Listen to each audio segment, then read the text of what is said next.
Sa mga nagdaang oras, ang sitwasyon sa gitnang silangan ay mabilis na lumala at umabot sa antas na itinuturing ng marami bilang isa sa pinakamapanganib na sandali sa rehiyon sa mga nakaraang dekada. Ang kabisera ng Iran na Tehran ay niyanig ng magkakasunod na malalakas na pagsabog matapos ang sunod-sunod na airstrike na tumama hindi lamang sa mga estrukturang militar, kundi pati sa mga lugar na malapit sa mga pamayanang sibilyan. Ayon sa mga ulat, ang operasyong ito ay isinagawa bilang bahagi ng malawakang kampanyang militar na naglalayong pahinain ang kakayahang militar at pamumuno ng Iran.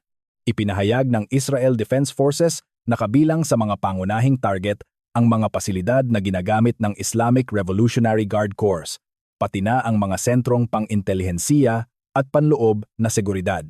Sa opisyal na pahayag, sinabi ng mga tagapagsalita ng militar na ang paggamit ng air superiority sa kalangitan ng Tehran ay nagbigay daan upang maisagawa ang mga operasyon ng mas mabilis at mas eksakto.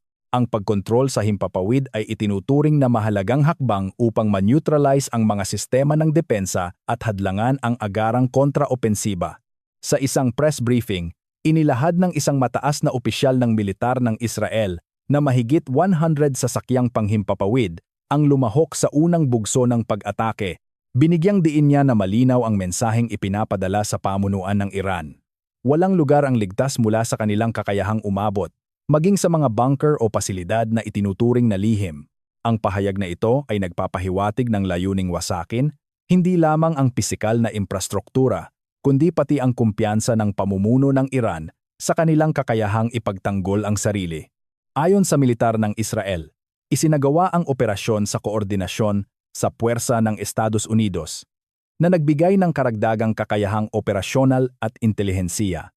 Sa ikalawang araw ng opensiba, iniulat na tinamaan ang mga sentrong pang-command at control ng Iran, pati ang mga sistema ng ballistic missile at air defense. Layunin nitong bawasan ang kakayahan ng Iran na magsagawa ng malawakang pag-atake laban sa Israel at mga base militar ng Amerika sa rehiyon. Ipinahayag din ng mga opisyal ng militar na ang naturang mga strike ay nagdulot ng malaking pinsala sa kakayahang mag-utos at magkontrol ng mga puwersa ng Iran. Binanggit na ilang pangunahing tauhan sa mga kritikal na pasilidad ang naalis, na maaaring magdulot ng kaguluhan sa koordinasyon ng depensa. Gayunpaman, nananatiling limitado ang independenteng beripikasyon sa eksaktong lawak ng pinsala. Kasunod ng unang bugso ng pag-atake, iniulat na ang pinakamataas na lider ng Iran at ilang mataas na opisyal ay nasawi. Ang balitang ito, bagaman hindi pa ganap na nakukumpirma sa lahat ng internasyonal na mapagkukunan, ay nagdulot ng matinding pagkabigla sa loob at labas ng bansa. Ang pagkawala ng sentral na pamumuno ay maaaring magbukas ng yugto ng panloob na pagbabago at kawalang katiyakan sa istruktura ng kapangyarihan ng Iran. Bilang tugon, naglunsad ang Iran ng daan-daang missile at drone attack na tumarget sa Israel at sa mga pasilidad ng militar ng Estados Unidos sa rehiyon ng Gulf. Ang mga pag-ataking ito ay naglalayong ipakita ang kakayahan ng Iran na gumanti at pigilan ang karagdagang opensiba. Sa kabila nito, iniulat na ang ilang projectile ay naharang ng mga defense system habang ang iba ay nagdulot ng pinsala sa ilang lokasyon. Kasabay ng patuloy na tensyon, iniulat ng militar ng Estados Unidos na sinira ang mga pangunahing pasilidad ng IRGC. Sa pahayag ng US Central Command, binigyang diin na ang kanilang puwersa ay nananatiling handa at may kakayahang magsagawa ng malawakang operasyon kung kinakailangan. Ang mensaheng ito ay malinaw na naglalayong magpadala ng deterrent signal laban sa anumang karagdagang eskalasyon. Batay sa ulat ng media sa Israel, mahigit 2,000 bomba ang naihulog sa loob lamang ng unang 30 oras ng labanan. Ang bilang na ito ay nagpapakita ng bilis at lawak ng kampanyang militar at halos katumbas ng kalahati ng kabuuang ginamit na bomba sa nakaraang digmaan noong 2025. Ang intensibong paggamit ng air power ay nagpapakita ng estratehikong layunin na mabilis na pahinain ang kakayahang militar ng Iran bago pa ito makapag-ayos ng matatag na depensa. Samantala, inanunsyo ng Israel ang mobilisasyon ng halos 100,000 reservist bilang bahagi ng paghahanda para sa posibleng mas malawak na labanan. Ang hakbang na ito ay nagpapahiwatig na inaasahan ng pamunuan ng militar ang posibleng paglala ng tunggalian at ang pangangailangan ng pinalawak na puwersa para sa depensa at operasyong panlupa kung kakailanganin. Sa loob ng Iran, iniulat ng lokal na media na tinamaan din ang isang ospital sa hilagang Tehran sa gitna ng mga airstrike. Lumabas ang mga video na nagpapakita ng pinsala sa loob ng gusali, kabilang ang mga debris at kagamitang medikal na nagkalat sa sahig. Ang ganitong ulat ay nagdulot ng pangamba sa epekto ng digmaan sa mga sibilyan at sa sistemang pangkalusugan ng bansa. Habang patuloy ang operasyong militar, nananatiling hindi malinaw kung hanggang saan aabot ang labanan. Ang mga unang oras ng tunggalian ay nagpapakita ng matinding antas ng koordinadong pag-atake, mabilis na pagganti, at paglawak ng krisis na maaaring magkaroon ng malalim na implikasyon sa seguridad ng buong rehiyon. Ang pag-unlad ng sitwasyon sa mga susunod na araw ay magiging mahalaga sa pagtukoy kung ang tunggalian ay mananatiling limitado o tuluyang magiging isang mas malawak na digmaan na makaaapekto sa pandaigdigang katatagan. Habang patuloy ang paglala ng tunggalian, ang mga epekto nito ay hindi lamang naramdaman sa larangan ng digmaan, kundi umabot na rin sa estrukturang pampulitika at diplomatikong balanse ng rehiyon. Matapos ang pagkamatay ng pinakamataas na lider ng Iran at ilang pangunahing opisyal ng militar, mabilis na gumalaw ang natitirang pamunuan upang tiyakin sa publiko na nananatiling matatag ang sistemang pampamahalaan. Ipinahayag ng mga awtoridad na ang mekanismo ng paghalili sa pamumuno ay malinaw na itinatadhana ng kanilang konstitusyon at ng mga institusyong panrelihiyon, partikular ang konsehong may tungkuling pumili ng susunod na lider. Ang mensaheng ito ay naglalayong pigilan ang kaguluhan sa loob ng bansa at ipakita sa mundo na hindi basta-basta mababago ang estruktura ng kapangyarihan ng Iran. Sa kabila nito, ang mga ulat ng panloob na tensyon at takot sa populasyon ay patuloy na lumilitaw. Ang mga pagsabog sa kabisera at iba pang lungsod ay nagdulot ng malawakang paglikas at pag-aalala sa seguridad. Maraming pamilya ang naghanap ng mas ligtas na lugar, habang ang iba ay nananatili sa kanilang tahanan, umaasang hindi lalawak ang labanan. Ang patuloy na sirena ng babala at ang tunog ng depensa laban sa mga missile ay naging bahagi na ng pang-araw-araw na karanasan ng mga mamamayan. Samantala, ang pandaigdigang komunidad ay mabilis na naglabas ng kani-kanilang posisyon, kinondena ng Russia at China ang mga pag-atake, tinuligsa ang paggamit ng puwersang militar at ang pag-target sa pamunuan ng isang soberanong estado. Binanggit ng Moscow na ang ganitong uri ng aksyon ay naglalagay sa pandaigdigang sistema sa isang mapanganib na precedent kung saan ang pamumuno ng isang bansa ay maaaring gawing target sa panahon ng tunggalian. Sa kabilang banda, nanawagan ang ilang bansa ng agarang pagpigil sa labanan upang maiwasan ang mas malawak na digmaan. Ang kalihim general ng United Nations ay nagpahayag ng matinding pag-aalala sa mabilis na paglala ng sitwasyon at nanawagan ng agarang de-escalation.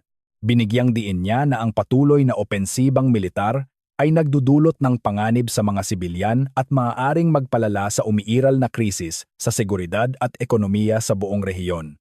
Ang mga panawagang ito ay sinamahan ng panawagan para sa pagbabalik sa diplomasya bilang pangunahing paraan upang maiwasan ang mas malawak na sakuna. Sa Europa, lumitaw ang mas komplikadong reaksyon. Bagaman kinondena ang paggamit ng puwersa, pinuna rin ng ilang opisyal ang mga pag-ataking ganting isinasagawa ng Iran, lalo na ang paggamit ng missile at drone na maaaring tumama sa mga sibiliyang target. Ang ganitong posisyon ay nagpapakita ng pagsusumikap na mapanatili ang balanse sa pagitan ng pagbatikos sa karahasan at pag-iwas sa mas malalim na pagkakahati sa pandaigdigang alyansa. Samantala, ang Estados Unidos ay nagpatuloy sa pagbibigay linaw sa kanilang estratehiya. Ipinahayag ng Pangulo na ang kampanyang militar ay maaaring tumagal ng ilang linggo na nagpapahiwatig na ang operasyon ay hindi lamang isang panandaliang hakbang kundi bahagi ng mas malawak na layuning pangseguridad. Ayon sa kanya, ang lawak ng teritoryo ng Iran at ang istrukturang militar nito ay nangangailangan ng sistematikong operasyon upang makamit ang layunin. Ipinaliwanag din niya na ang pangunahing dahilan ng aksyong militar ay ang patuloy na programa ng Iran na may kaugnayan sa teknolohiyang nuklear. Ayon sa kanyang pahayag, ang kawalan ng malinaw na garantiya na hindi gagamitin ang teknolohiyang ito para sa sandatang nuklear ay nagdulot ng pangamba sa seguridad ng rehiyon. Gayunpaman, iginiit ng pamahalaan ng Iran na ang kanilang programang nuklear ay para lamang sa layuning sibilyan at pangkapayapaan at hindi sila magpapasailalim sa mga kondisyong maglilimita sa kanilang karapatan sa teknolohiyang enerhiya. Ang magkakasalungat na pahayag na ito ay nagpapakita ng malalim na kawalan ng tiwala sa pagitan ng dalawang panig. Habang ipinapakita ng Washington ang pangangailangan ng seguridad at pagpigil sa pagkalat ng sandatang nuklear, ipinapakita naman ng Tehran ang kanilang soberanong karapatan sa pag-unlad ng teknolohiya at pambansang depensa. Ang tensyong ito ay matagal nang pinagmumulan ng hidwaan at ngayon ay lumitaw muli sa mas mapanganib na konteksto ng aktibong digmaan. Sa rehiyon ng Gitnang Silangan, mabilis ding gumalaw ang mga bansang Arabo sa Gulf upang tiyakin ang kanilang seguridad. Ang 6 na monarkiya sa rehiyon ay naglabas ng magkasanib na pahayag na nagsasabing handa silang magsagawa ng mga hakbang upang protektahan ang kanilang soberanya at katatagan. Ang deklarasyong ito ay nagpapakita ng pangamba na ang tunggalian ay maaaring lumawak at direktang makaapekto sa kanilang teritoryo at ekonomiya. Ang kanilang panawagan para sa agarang paghinto ng mga pag-atake ay may kaugnayan din sa pangamba sa pandaigdigang merkado ng enerhiya.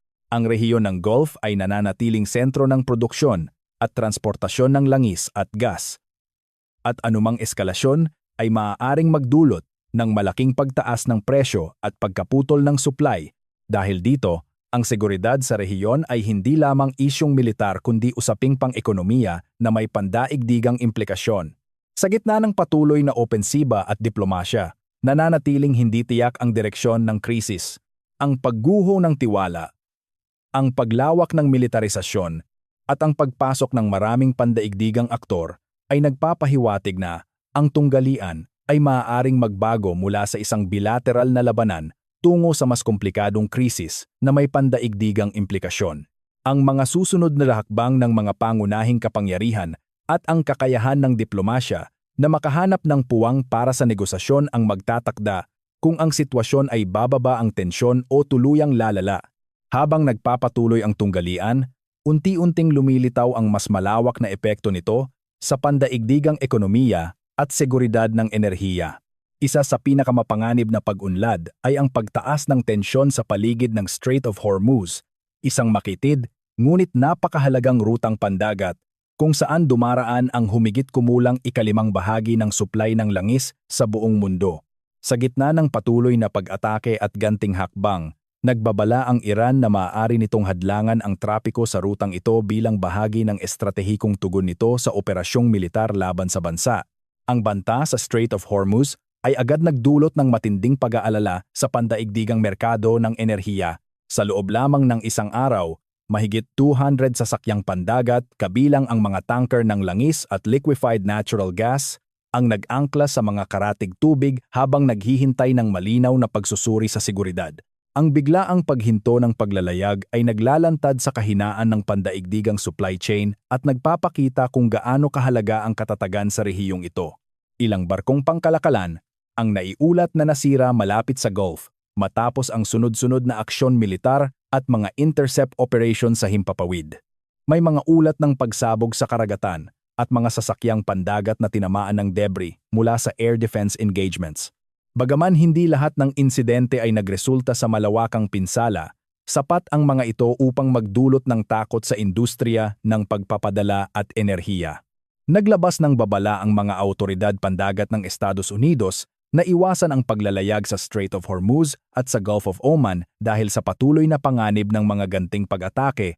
Inatasan din ang mga sasakyang may kaugnayan sa Estados Unidos na panatilihin ang sapat na distansya mula sa mga barkong militar upang maiwasan ang maling pagkakakilanlan sa gitna ng tensyonadong kapaligiran.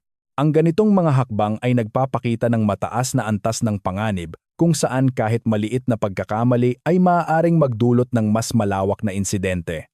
Kasabay nito, lumitaw ang mga ulat ng posibleng paglalagay ng mga mina sa dagat sa mga makikitid na rutang pandagat.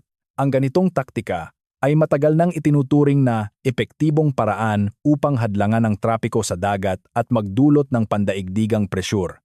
Ang posibilidad ng ganitong hakbang ay nagdulot ng karagdagang pangamba sa mga operator ng barko at mga insurer. Ang industriya ng seguro ay mabilis na tumugon sa lumalalang panganib. Itinaas ng mga pangunahing kumpanya ang antas ng risk classification para sa Persian Gulf at mga kalapit na karagatan. Inaasahan na tataas ang war risk insurance premiums ng hanggang 25 hanggang 50% sa maikling panahon na magpapataas sa gastos ng transportasyon ng enerhiya at kalakal. Ang pagtaas ng gastos sa seguro ay maaaring direktang magpataas sa presyo ng langis at gas sa pandaigdigang merkado. Nagbabala rin ang mga eksperto na ang anumang ganap na pagsasara ng Strait of Hormuz ay maaaring magdulot ng malubhang pagkagambala sa pandaigdigang supply ng enerhiya. Ang rutang ito ay mahalaga hindi lamang para sa mga bansang Gulf, kundi para rin sa mga ekonomiyang umaasa sa imported na enerhiya sa Europa at Asya. Dahil dito, ang krisis ay lumalampas sa saklaw ng regional na tunggalian at nagiging usaping pandaigdigang seguridad. Sa harap ng lumalalang panganib, maraming kumpanya ng enerhiya at mga trader ang pansamantalang huminto sa pagpapadala ng langis at liquefied natural gas sa rehiyon. Ang hakbang na ito ay nagpapakita ng pag-iingat ngunit nagdudulot din ng panandaliang kakulangan sa supply. Ang ganitong sitwasyon ay maaaring magresulta sa pagtaas ng presyo ng enerhiya, pagtaas ng inflation, at dagdag na presyur sa pandaigdigang ekonomiya. Sa larangan ng geopolitika, ang krisis ay nagbubukas ng posibilidad ng mas malawak na paglahok ng mga kapangyarihang pandaigdig. Ang patuloy na presensiya ng hukbong dagat at hukbong panghimpapawid ng iba't ibang bansa sa rehiyon ay nagpapataas ng panganib ng hindi sinasadyang komprontasyon. Ang siksik na presensiya ng militar sa makitid na rutang pandagat ay lumilikha ng kapaligirang kung saan ang maliit na insidente ay maaaring mabilis na lumala. Samantala, ang mga mamamayan sa rehiyon ay patuloy na nahaharap sa kawalang katiyakan, ang banta ng pagtaas ng presyo ng enerhiya, pagkaantala ng kalakalan, at posibleng kakulangan sa supply ay nagdadagdag sa takot na dulot ng patuloy na operasyong militar. Ang epekto ng krisis ay hindi lamang nasusukat sa pinsalang pisikal, kundi pati sa psikolohikal at pang-ekonomiyang presyur na nararanasan ng milyon-milyong tao. Habang nagpapatuloy ang tunggalian, malinaw na ang krisis ay lumawak na lampas sa larangan ng digmaan. Ito ay naging isang komplikadong pagsubok sa pandaigdigang seguridad, ekonomiya, at diplomasya. Ang kinabukasan ng rehiyon ay nakasalalay sa kakayahan ng mga pangunahing aktor na pigilan ang karagdagang eskalasyon at makahanap ng landas patungo sa katatagan. Sa kasalukuyan, nananatiling mataas ang tensyon, at ang bawat bagong pag-unlad ay may potensyal na baguhin ang balanse ng kapangyarihan at seguridad sa buong mundo.